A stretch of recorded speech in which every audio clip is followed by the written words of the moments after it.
Hello kabayan! Always think positive! Hello! Good morning! Yan, katatapos ko lang kumain.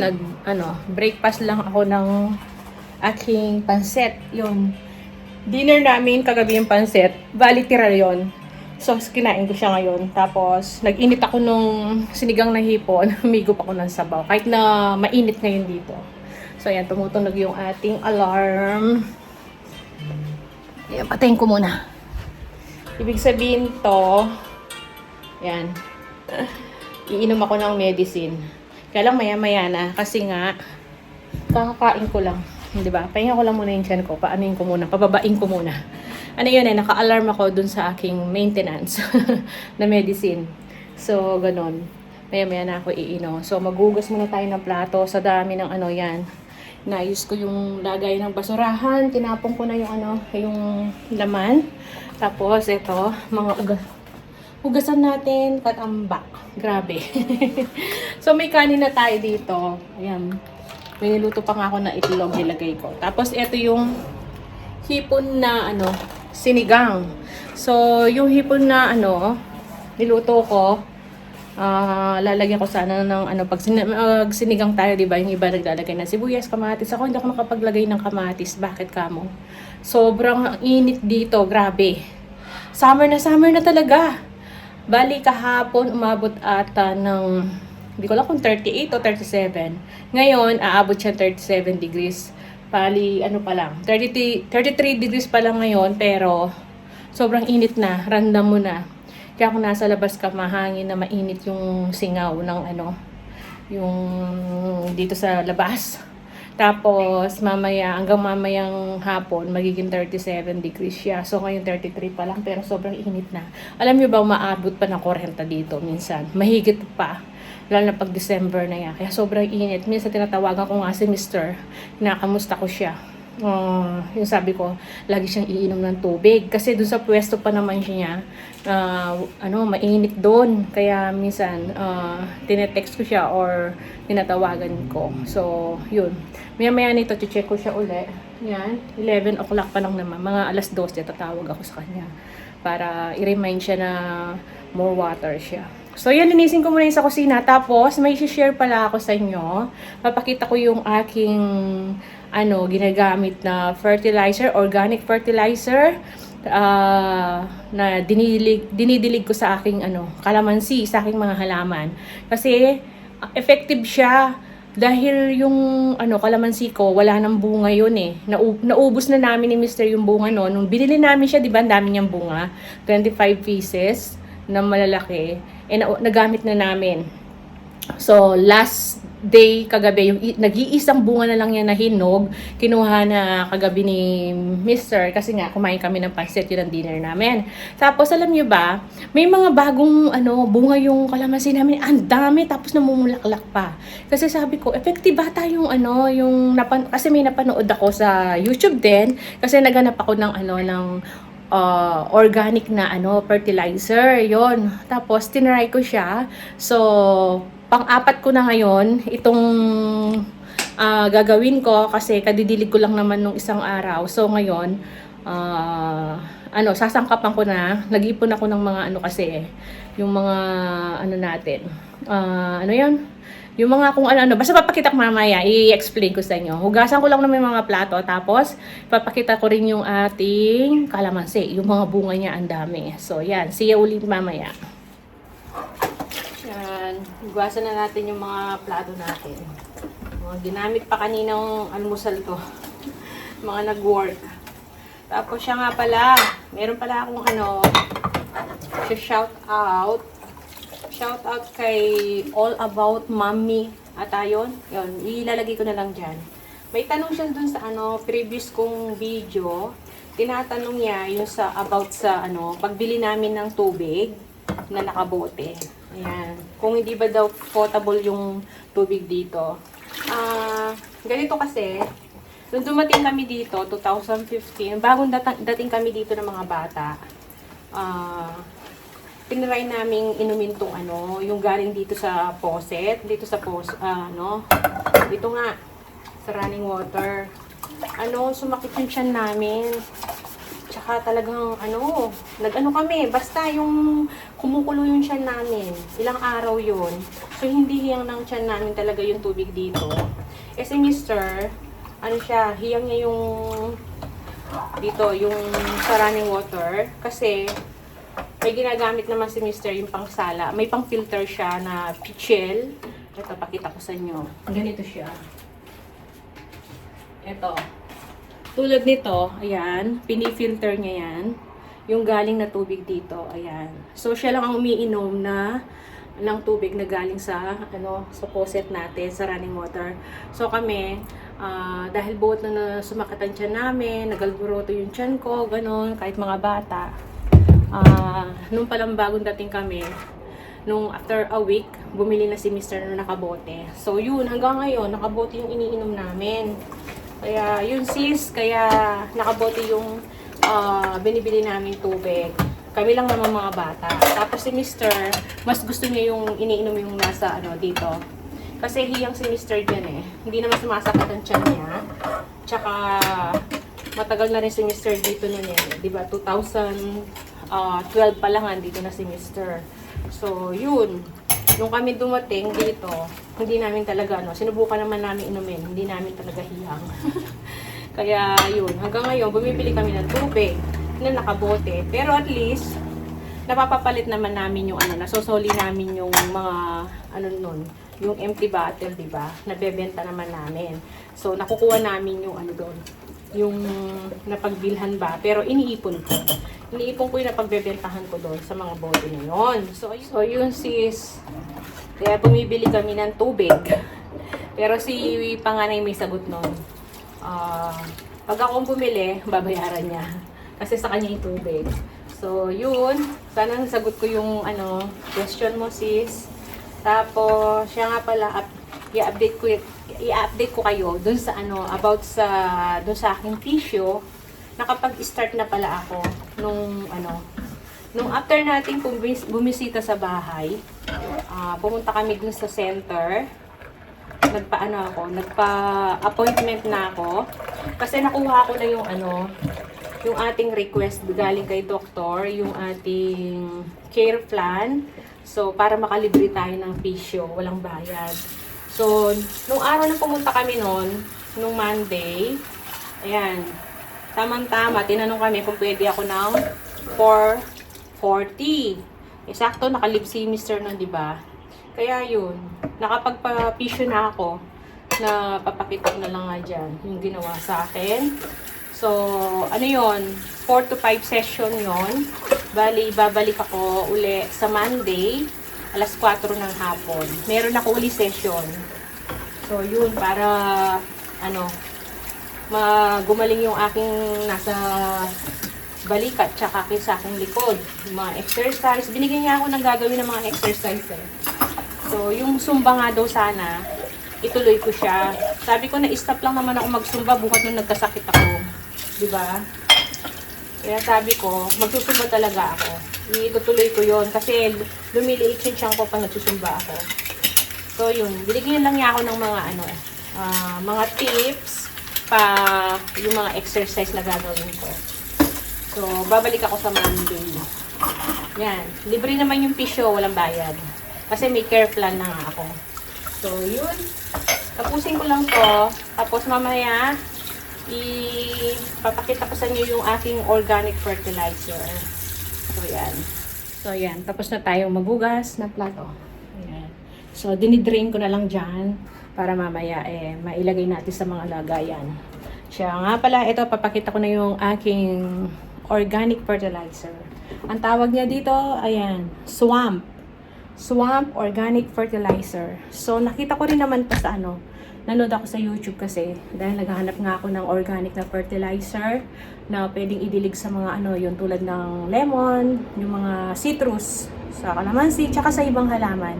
Yun, pwedeng i-apply para madali siyang magbulaklak, tsaka magbunga. Yung hindi nawawala ng bunga tsaka bulaklak. Yun yung hinanap ko. Tapos ito nga yung nakita ko, organic. So, kung makikita nyo rito, ayan, meron tayong mga anong tawag dito? Pinaghimayan ng mga gulay-gulay, kahit anong gulay, ganun. Yan, piraso na to. Tapos yung egg na shell niya, ayan. So, dudurugin ko lang to dito, isasama ko para di ba? More ito sa ang benefits niya sa calcium.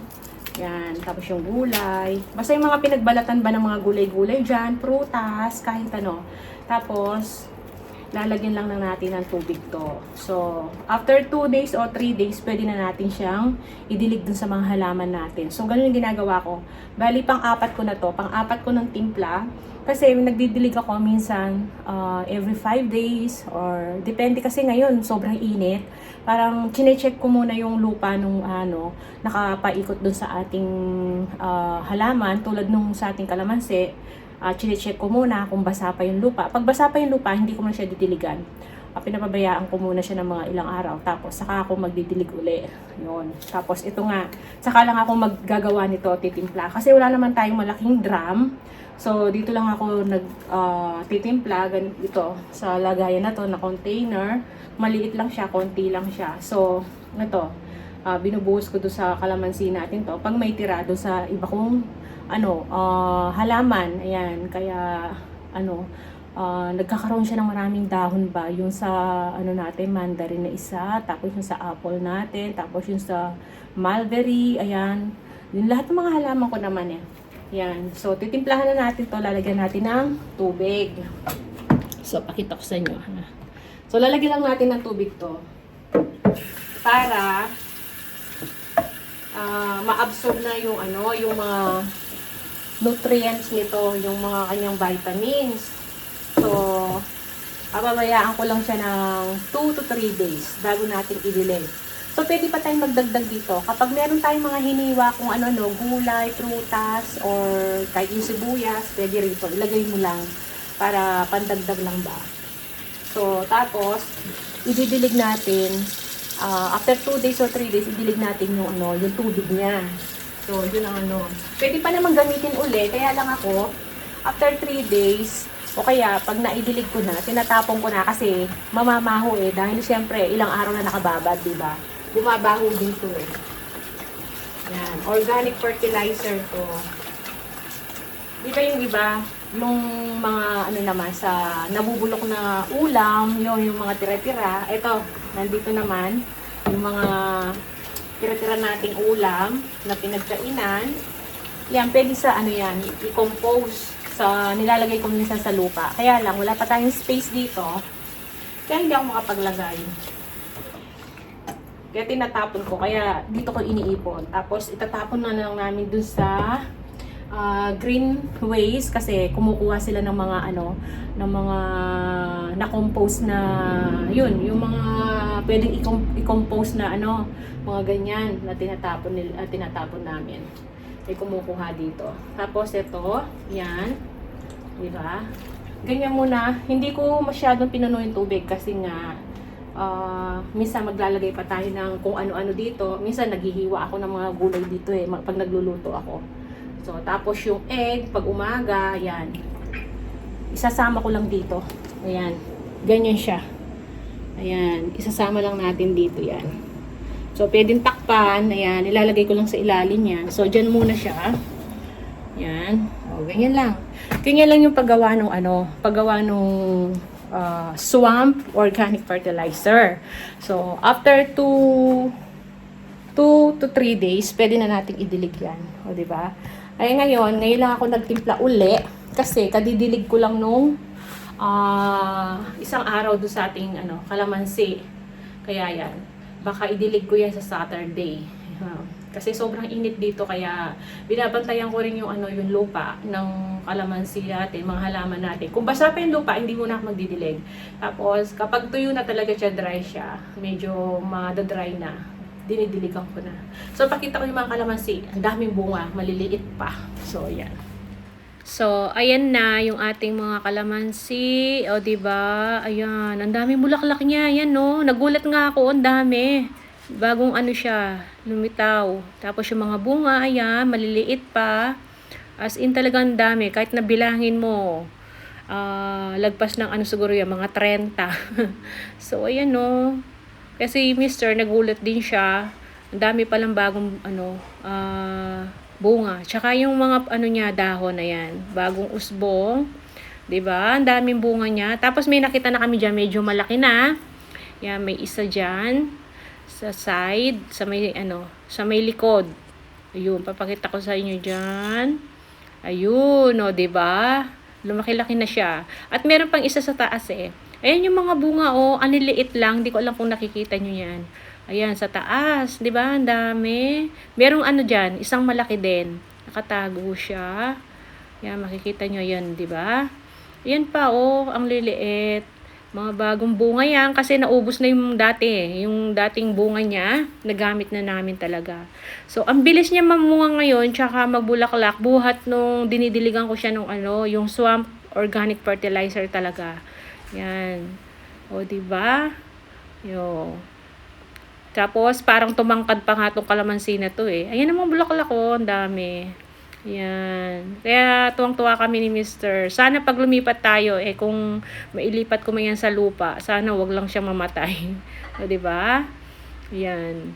Ayan, no? Mga bagong dahon. Ayan. Marami talaga siyang bunga. Kaya, nalagaan ko talaga siya. Tapos, ayan pa yan, may bulaklak pa pala sa gilid. Mga bagong, sibol na bulaklak. Ayan. Kaya nagtataka ako Kaya lang sobrang init kasi dito. Tapos ayan, chinecheck ko yung lupa niya kapag basa siya o dry. Saka ko lang siya didiligan. So ayan yung natin, mandarin. Ayan, may mga bagong dahon din siya na lumitaw, 'di ba? Tumubo, Tapos yung ating apple, ayan, dumami din yung kanyang dahon. Diba? Tapos yung mga ibang halaman natin. So, yung mga ibang halaman natin, ayan. Tapos, ito, bagong tanim niya, yung mulberry. Kasi, nung nag-deliver ako, nagputol na naman ako doon sa nadaanang puno. Tapos, ayun ang mulberry natin dati pa. Ayan, medyo malaki na siya. Meron pa ako sa maliit, ayan. Sana pag itatanim ko uli yung mga yan. Tapos, ayun pa yung mga ibang halaman natin. So, lahat yung iba na yan, dadalhin natin doon sa bahay. Pero ito, iiwan ko to. Ayan. Yung espada na yan, bibigay ko na lang doon sa bagong titira dito. Iiwan ko yung dalawa na yan. Ayan. Basta iiwan ko na lang yan. Hindi ko na dadalhin. Tapos, basta yan, yung mga nandiyan sa taas, yung mga kalamansi, dadalhin natin lahat yan. Dun sa bagong bahay natin. So, yan. Sobrang init talaga niyan. So, pasok na tayo. So, yan. Pinakita ko na sa inyo yung ating mga kalamansi. Di ba, no? Ang daming mga bagong bunga. Maliliit pa. Tapos, may mga bulaklak pa. So, kahit nga nasamid ako. Kahit nga si Mr. nagulat siya nung nakita niya, ang daming bunga, sabi niya, tapos mga bulaklak pa. Sabi niya gano'n. Kasi nga sabi ko, effective yung yung mga idinidilig ko sa kanya. So, yun, 12 something na. Tumawag na ako kay Mr. Pagpasok ko, tinawagan ko na siya. Chinek ko siya, sabi nga niya. Ayun, binabasa niya yung mukha niya tsaka sa ulo niya. Nag-ano daw siya ng towel na basa. Tapos sabi ko, more water. Kasi nga, sobrang init. Umabot na siya ng 34. So, mamaya pa hanggang 37 siya. Kaya nagbili na ako sa kanya. So, yan na muna yung vlog natin. Pinakita ko lang, siningare ko lang yun sa inyo yung mga ganap natin, yung mga about sa natin, di ba? Yung sa pisyo ko, tapos yung na-share ko lang yung yung tawag, organic fertilizer na nakita ko rin naman sa sa YouTube. Sinearch ko kasi yung anong pwedeng ilagay na mga organic na fertilizer para hindi na tayo bibili, di ba? So yan, tinakpan ko na nga. Ito na. Ito yung ating organic swamp organic fertilizer. So, yan. Pabayaan ko lang siya ng 2 days or 3 days. Tapos, saka natin ididilig dun sa ating mga halaman. Dadagdagan ko pa yan kapag kasi may mga hinihiwa-hiwa ako dito. Yun, kinakabit ko lang doon, di ba? Tapos, pag mas marami tayong maiipon na swamp kapag lumipat na tayo sa bahay kasi lalakihan ko na yung lagayan ko, timba na. Kasi dito, maliit yung space namin kaya hindi ko magawang malaking timbang ilagay ko kasi sikip. Kaya ganun na muna yung ginagawa ko. So, yan. Maraming salamat. Kita-kita na lang tayo sa masusunod na video. See ya!